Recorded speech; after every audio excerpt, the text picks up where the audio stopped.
Okay, so I'm starting my preparation for the acorns, and what I've done is I've separated some healthy looking ones to some that aren't that healthy.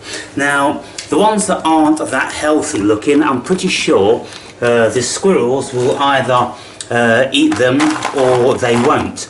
Now, because some of them have some signs of mould on, then I'm going to boil these up and get rid of the tannins and make them sweeter, just the same as I am mine. Now, you see these are much more healthy. They're younger, and you can see they're yellow and they're quite soft, whereas these have become pretty hard. They've dried out the most. And so what I'm going to do is I'm going to put those into boiling water over here. So let me just turn those down, and we should start to see the tannins being leached. Oh! So I've just been watching a couple of videos in relation to the preparation of acorns, and so the first stage is you dry them out. The second stage is that you extract them from the shell, so you have to ensure that they are pretty dry, so when you crush the shell you can actually, you know, the nut has shrunk inside, so you can actually break the nut off, otherwise it'll be very, very difficult. Now we can see already that this is going very red. So what I'm going to do is I'm going to put the kettle on again to boil some more water.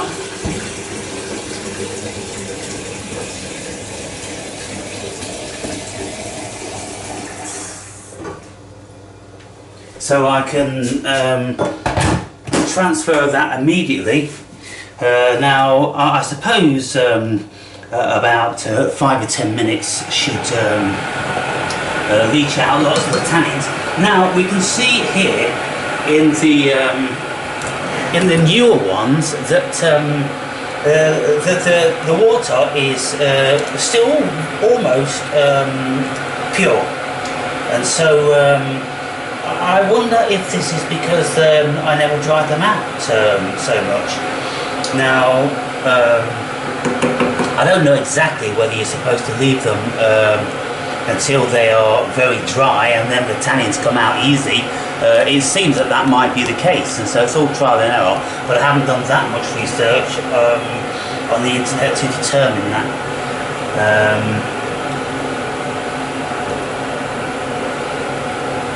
So if there's no tannins that come out of this one after I leave it boiling for like 15 minutes, then I'll dry them out again. But what I'm doing now is, you see, hopefully I'm killing bacteria. So I'll kill all the mold, which is going to benefit the animals and myself. So then I have this book here. Now, I've just been watching a very thorough and informative video on YouTube, and this person recommends this book, which I'd already purchased a couple of years ago.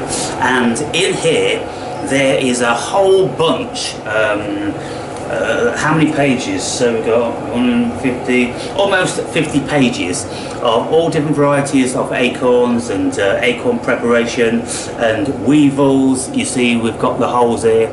Now what I've done is I've kept one of the weevils so you can see, and this is what these little guys look like. Now they're perfectly harmless, but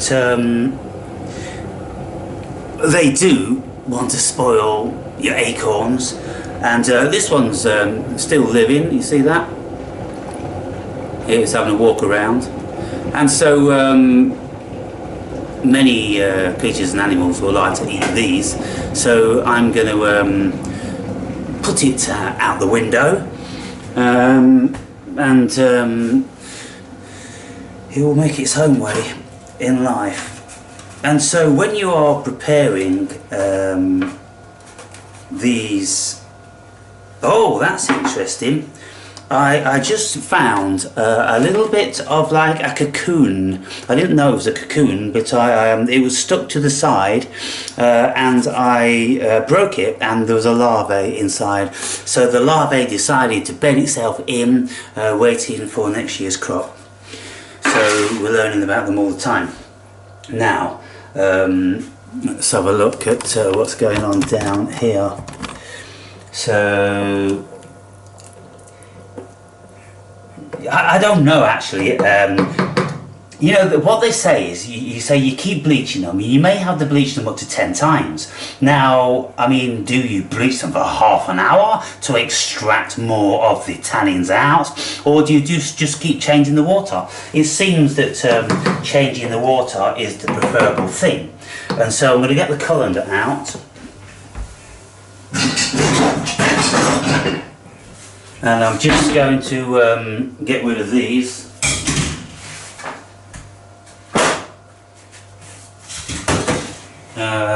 So I'll just pour them here, and I'll show you some of the tannin. Oh wow!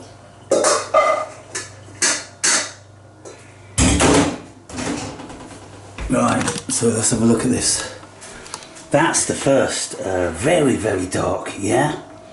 So we don't want that bitter shit. Now apparently they use that to dye leather. It dyes leather and it cures it in some respect. And so the tannins are bitter because they tell us that we shouldn't really be eating them. And if we eat a lot of these acorns when they haven't been bleached, then apparently what they do is that they prevent the absorption of protein, so you become deficient, and also then they affect the liver and the kidneys and the lining of the stomach over long periods of time. And so unless you're really, really starving, you wouldn't just keep eating copious amounts of these things due to how they taste. So I'm not managing to bleach anything out of my relatively fresh. A little bit. I'll leave it in there. I'm going to turn the heat up a little bit to see if I can encourage that.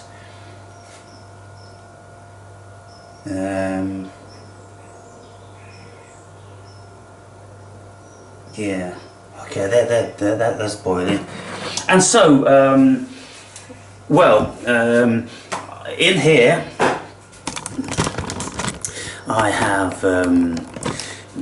been reading, well, I've read this whole thing. You know, I'm kind of pedantic, and when I'm reading books, I won't just flick here then everywhere. I'll read everything, because you without the awareness, you don't know what you're going to come upon. You see, because some people, they'll probably, oh, I know about acorns, oh, I know about dandelions, oh, let's look them up. But what about the things you don't know? So reading the whole book to learn about all different sorts of plants, what they look like, and particularly, of course, the poisonous ones. So in here I'm going to read this section again, because it's been a couple of years since I've read it. Then I'm going to look at more recipes, and you can make coffee, you can make porridge, you can make bread, biscuits,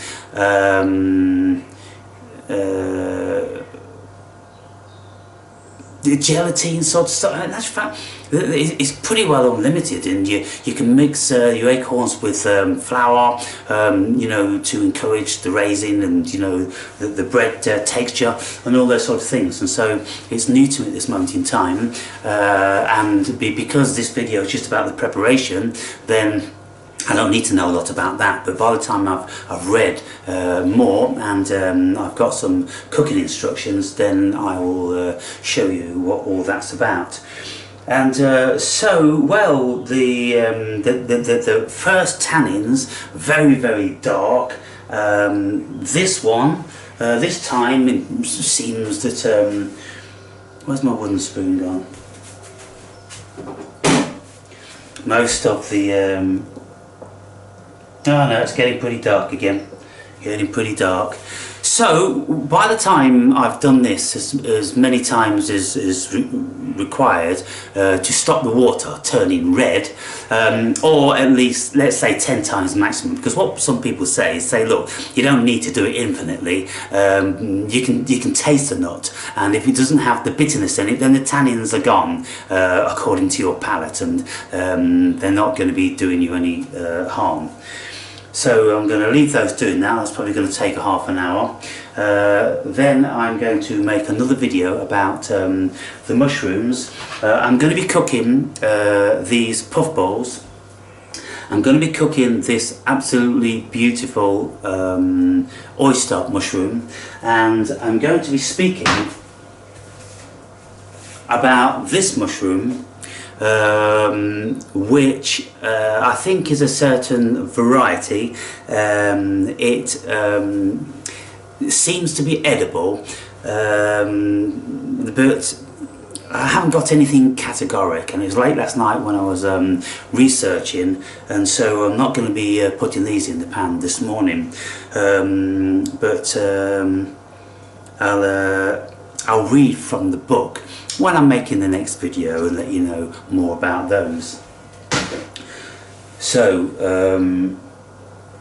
just finally, before I finish up this video, yeah, getting discoloured a little bit. And so what I'll do with these is that after I've learned more and I've read the proper procedure, and they may say, oh, you know, you have to make sure they're rock hard dry. I have heard that said in one video. I'm going to confirm that, and then if that's the case, then I will dry them out rock hard naturally over a course of another couple of weeks. Oh, there's a weevil in there. So that's what this also does as well. You see, it gets these little buggers out, because they'll all come floating to the top when you stir like this. You'll see them. And I've been very, very thorough, you know, examining every one of them. But some of these nuts, I couldn't break them open because they were too hard. And so I suppose a weevil or two may have got in to those. Here, I'm pretty confident there wasn't any weevils, because they were all very healthy looking acorns. So this book again, apparently it's been recommended by so many people, being very, very thorough and great. It's your natural foraging guide, and it spans 2 continents. It includes stuff you'll find in Europe and in America, because at the end of the day we're on the same latitude, so the climate is very similar, so it's reasonable that we're going to assume find lots of the similar foods. So those of you who want that, how much was that? 25 quid. Okay, so I'll catch you in the next video, peeps.